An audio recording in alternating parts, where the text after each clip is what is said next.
வர இருக்கின்ற இந்த ஆகஸ்ட் மாதத்துல வரக்கூடிய மைத்திரை முகூர்த்தம் எப்ப வருது, என்ன பண்ணணும்? மைத்திரை முகூர்த்தம் எப்போ வருதுன்னு பார்த்தீங்கன்னா, மைத்திரை முகூர்த்தம்னா என்ன? பழைய ஃபாலோவர்ஸ்க்கு தெரியும், புதுசாக வந்த ஃபாலோவர்ஸ்க்கு தெரியாது இல்லையா? மைத்திரின்றது நீங்கள் பண்ணிங்கன்னா உங்கள் கடத்தை யாருமே அடைக்க வேணாம். அந்த பிரபஞ்சமே நீங்களும் சேர்ந்து அந்த கடத்தை வந்து ஈஸியான முறையிலே நீங்கள் அடைச்சிடலாம்.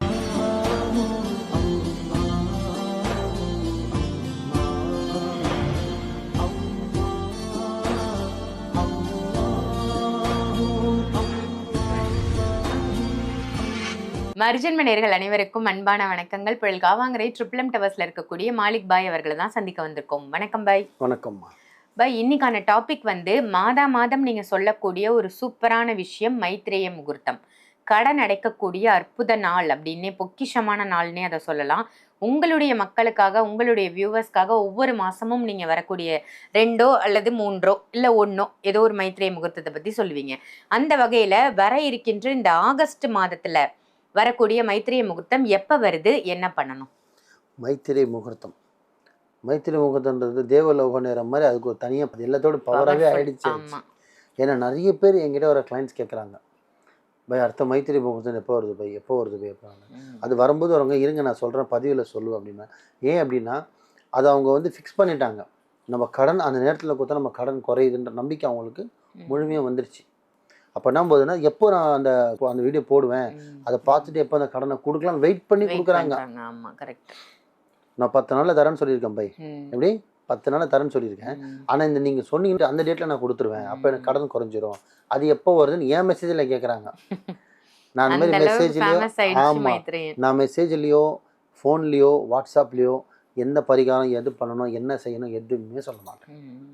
ஒன்று வீடியோ பார்த்து பரிகாரத்தை பண்ணுங்கள், இல்லையா என் ஆஃபீஸ்க்கு வந்துடுங்க, நேரில் வந்து பாருங்கள் நான் யார், எங்கே எப்படி இருக்கேன், என்ன பண்ண நேரில் வந்து பாருங்கள்.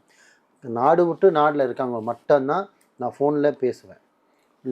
இந்தியாவுக்குள்ளே இருக்கிறவங்க, தமிழ்நாட்டில் இருக்கிறவங்களுக்கு நார்மலாகவே நான் ஃபோனில் பேசுகிறது இல்லை, நேரில் தான் வர சொல்கிறது. வெளிநாட்டு நாட்டில் இருக்காங்க, இப்போ Malaysia, Singapore, Dubai, London, Australia வர முடியாத இருக்கவங்க, வேலை விஷயமா இருக்கிறவங்க, லண்டனு, ஆஸ்திரேலியா, ஜெர்மனி அந்த மாதிரி இருக்கவங்க மட்டும்தான் நான் கால் பண்ணி பேசுவேன். மற்றவங்களாம் நேரில் தான் கூப்பிடுவேன். ஏன் அப்படின்னா இதில் இன்னொன்று சொல்கிற மக்களே, என்னோடய ஃபோட்டோ வச்சு பார்த்தீங்கன்னா இது ரீசெண்டாக நடந்துகிட்ருக்கு. நான் இனிமேல் 2-3 வீடியோவில் சொல்லுவேன், ஃபஸ்ட்டு வீடியோ இதை சொல்கிறேன். ஏன்னா ரீசெண்டாக முன்னேற்ற ஒரு பொண்ணு சொன்னாங்க, என்னோடய வீடியோ வந்து ஸ்க்ரீன்ஷாட் எடுத்து என்னோடய ஃபோட்டோ வச்சு மேலே அவங்க நம்பரை வச்சு நான் பேசுகிற மாதிரி சொல்லி கேஷ் வாங்கியிருக்காங்க.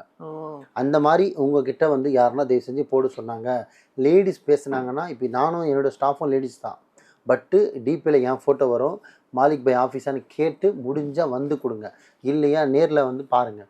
ஃபாரினில் இருக்கிறவங்களுக்கு நானே டேரெக்டாக பேசுவேன், அப்போ என் வாய்ஸ் உங்களுக்கு தெரியும். நேரில் வந்து தாராளமாக பேசிக்கலாம். ஆனால் இது தவிர்த்து ஹிந்து மாதிரி பேசுனாங்க, ஹிந்து பரிகாரம் பண்ணுறாங்க, பண்ணித்தரேன்னு சொன்னால் தயவு செஞ்சு நம்பாதீங்க, அது நான் கிடையாது. ஒரு பொண்ணு ஏமாந்து வந்து என் ஆஃபீஸ்க்கு வந்துட்டு ஆன்லைனில் வந்து காசு கட்டிகிட்டு இருக்காங்க, ஏமாந்துட்டாங்க, நேரில் வந்து என்கிட்ட சொல்லிட்டு போகிறாங்க இந்த மாதிரி ஏமாந்துட்டாங்க. அதனால் அந்த தவறை மட்டும் செய்யாதீங்க, நான் தானேன்னு பாருங்கள், செக் பண்ணிடுங்க, ஒரு தடவைக்கு 2 தடவை கிராஸ் செக் பண்ணிட்டு. நம்ம வந்து வீடியோவில் நம்பர் கொடுக்குறோம், ஸோ தெளிவாக இந்த வீடியோவில் என்ன நம்பர் இருக்கோ அந்த நம்பர் மட்டும் கான்டாக்ட் பண்ணுங்க. நீங்கள் வாய்ஸே வேணாம், நான் கொடுக்குற அந்த 786 நம்பர் மட்டும்தான் வரும் இந்த சேனலில். இந்த சேனலில் இன்னும் 2 சேனலில் வேறு நம்பர் இருக்குது, ஆனால் இந்த சேனல் இந்த ஒரு நம்பர் தான் வரும். இதை மட்டுமே நீங்கள் ஃபாலோ பண்ணுங்கள், வேறு எதுவுமே ஃபாலோ பண்ணுவோம். 90% எங்கள் ஆளுங்க வந்து நேரில் தான் கூப்பிடுவாங்க, வர முடியாத சூழ்நிலைக்கு தான் ஆன்லைன் ப்ராசஸே நான் பண்ணுறது, சரிங்களா? ஸோ இப்போ விஷயத்துக்கு வரும். மைத்திரை முகூர்த்தம் எப்போ வருதுன்னு பார்த்தீங்கன்னா, வரும் ஆகஸ்ட் மாதம் 4ஆம் தேதி இரவு 11:10க்கு ஆரம்பித்து 12:50க்கு முடியுது. ஸோ 2 மணி நேரம் இருக்குது. மைத்திரை முகூர்த்தம்னா என்ன? பழைய ஃபாலோவர்ஸ்க்கு தெரியும், புதுசாக வந்த ஃபாலோவர்ஸ்க்கு தெரியாது இல்லையா? மைத்திரின்றது கடன் சுமை, தீர்க்க முடியாத கடன், தீர்க்க முடியாத விஷயம். இந்த கடத்தால் என் உயிரே போகிற அளவுக்கு இருக்குது, இந்த கடத்தை யார் அடைப்பா அப்படின்ற ஒரு நம்பிக்கை இருக்கிறவங்களுக்கு இந்த வீடியோ பார்த்து நீங்கள் பண்ணிங்கன்னா உங்கள் கடத்தை யாருமே அடைக்க வேணாம். அந்த பிரபஞ்சமே நீங்களும் சேர்ந்து அந்த கடத்தை வந்து ஈஸியான முறையிலே நீங்கள் அடைச்சிடலாம். அதுதான் இந்த மைத்திரை முகூர்த்தம். மைத்திரை முகூர்த்தம்னா என்ன பண்ணணும் பை அப்படின்னு கேட்டிங்கன்னா, நார்மலாக ஒரு வெள்ளை பேப்பர் எடுத்துக்கோங்க, க்ரீன்லேயோ இல்லை ரெட்லேயோ, க்ரீன்லேயோ எழுதுங்க, ரொம்ப நல்லது. நார்மலாக மைத்திரை முகூர்த்தம்னு எழுதுங்க, ஒரு வெள்ளை பேப்பர் எடுங்க. மைத்திரை எப்போ எழுதணும்? 11:10லேருந்து 12:50, 2 மணி நேரம் கேப்புக்குள்ளே இதை நீங்கள் எழுதிடணும். ஸோ மைத்திரை முகூர்த்தம்னு எழுதுங்க, எவ்வளோ தொகை போகிறேன்னு எழுதுங்க, யாருக்கு நீங்கள் உங்கள் பேர் என்ன, யாருக்கு கொடுக்க போகிறீங்க அவங்க பேர் எழுதுங்க, எவ்வளோ தொகை 5,000 அஞ்சு 5 போட்டு 3 0ன்னு 5,000 அப்படியும் எழுதணும், 5,000ன்னு எழுதணும். ஸோ இது எழுதிட்டு அதை காசை வந்து அதில் வச்சு மடிச்சிருங்க. ஸோ மிட் நைட்ன்றதால எப்படியோ கம்பல்சரி உங்களுக்கு பேங்க் இருக்காது. ஸோ மறுநாள் எந்திரிச்சு நீங்கள் அதை போய் கட்டிக்கலாம். என்னென்னா அந்த 11:10லேருந்து 12:50க்குள்ளே இது என் காசு கிடையாது, இந்த நபரோட காசு, நான் கொடுத்து விட்டேன்னு சொல்லிட்டு நீங்கள் எடுத்து சாமி படுத்தாண்டியோ எங்கேயோ ஒரு வாரமாக வச்சுருங்க கப்போர்டில் வச்சுட்டு மறுநாள் காலையிலேருந்து நீங்கள் பேங்க்கில் செலுத்துங்க. இல்லை பை நான் ஆன்லைனில் ஜிபேயில் கட்டுவேன், ஃபோன்பேயில் பண்ணுவேன், ஆன்லைன் ட்ரான்சாக்ஷன் பண்ணுறேன்னா இந்த டைமில் நான் கொடுத்துட்டு நீங்கள் எழுதணும். ஆன்லைன் ட்ரான்சாக்ஷன் நீங்கள் பண்ணாலுமே மைத்திரைன்னு சொல்லிட்டு எழுதிட்டு தொகையை நீங்கள் வைக்க வேணாம், எழுதி பேப்பரை எடுத்து வச்சுட்டு கூட நீங்கள் அந்த ஜிபேயில் நீங்கள் ஆன்லைனில் அனுப்பிச்சிக்கலாம், ஆன்லைன்லேயே ஜிபேயில் அனுப்பலாம். இல்லை நான் பேங்க்கில் தான் கட்டணுன்னா எடுத்து வச்சுட்டு மறுநாள் காலையில் போய் நீங்கள் கட்டுங்க. நம்ம எப்படி போய் அந்த நேரத்தில் தான் கட்டணுன்னு இல்லை, அந்த நேரத்தில் ஆன்லைனில் தான் கட்டலாம். பேங்க்கோ இல்லை நேரடி போய் செலுத்த போகிறோம் அப்படின்னா நீங்கள் எடுத்து வச்சுட்டு மறுநாள் செலுத்தினா அது மறுநாள் கணக்கு கிடையாது, அந்த மைத்திரியின் முகூர்த்தத்தில் எடுத்து வைக்கிறீங்க இல்லையா, அதுதான் கணக்கு. ஸோ அதனால் நீங்கள் பயப்படின அவசியமே கிடையாது, எடுத்து வச்சுட்டாலே போதும்.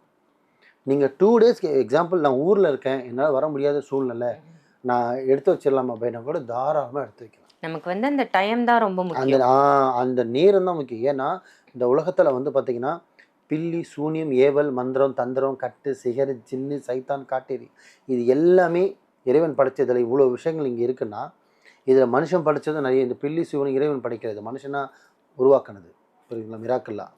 ஸோ இவ்வளவும் இருக்குன்னா இதுக்கு எல்லாத்தோட ரொம்ப பெரியது எதுன்னு கேட்டிங்கன்னா டைம், நேரம். நம்ம நேரம் நல்லா இருந்தால் இது எதுவுமே நம்மளை சுண்டவர்கள் கூட அசைக்காது.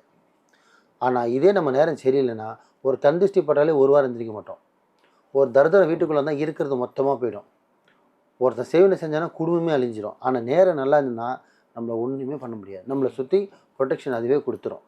ஸோ டைம்ன்றது இம்பார்ட்டண்ட். முடிஞ்ச அளவுக்கு லைஃப்பில் டைம் சேவ் பண்ணுங்கள். நம்ம இந்த உலகத்தில் நல்லா ஆரோக்கியமாக வாழணும், செல்வம் பெருக வேணும், 2 விஷயம் பண்ணுங்கள். ஒன்று உணவு வேஸ்ட் பண்ணாதீங்க, தண்ணியை வேஸ்ட் பண்ணாதீங்க, பணத்தையும் வேஸ்ட் பண்ணாதீங்க, முக்கியமாக நேரத்தை வேஸ்ட் பண்ணாதீங்க. ஏன்னா அந்த 4மே திருப்பி போனால் கிடைக்காது. நம்ம நினைக்கலாம் காசை பார்த்து சாப்பிடணும், காசே இல்லாதவனுக்கு தான் அந்த சாப்பாடோட அருமை தெரியும். ஸோ முக்கியமாக டைம்ன்றது அவ்வளோ இம்பார்ட்டண்ட்டு. அந்த நேரத்தில் சேஃபாக இருங்க. ஸோ நான் சொன்னது இந்த மைத்திரி முகூர்த்தத்தை இந்த நேரத்தில் நீங்கள் பயன்படுத்தினீங்கன்னா கரெக்டாக நான் சொன்ன மாதிரி ஃபாலோ பண்ணி பாருங்கள். 200% உங்களுக்கு அடுத்த மைத்திரி முகூர்த்தத்துக்குள்ளே கொஞ்சமாவது உங்களோட சுமை குறையும். பட்டு அறநம்பிக்கையோடு பண்ணாதீங்க, முழு நம்பிக்கையோடு பண்ணுங்கள். நல்லதே நினைங்க, நல்லதே செய்யுங்க, நல்லதே நடக்கும் இன்ஷா அல்லாஹ். இந்த காலத்தில் கடன் அப்படின்றது நிறையா உலகம் ஃபுல்லாக விரிஞ்சு இருக்குன்னு தான் சொல்லணும். அந்த கடனை குடைக்கக்கூடிய ஒரு நாள் இருக்குது, அது எப்போ வருது, அந்த டைம் என்னன்னு ஒவ்வொரு மாதமும் தவறாமல் நீங்கள் மக்களுக்காக கொடுத்துட்டு வர்றதுக்கு நன்றி பாய். நன்றிம்மா.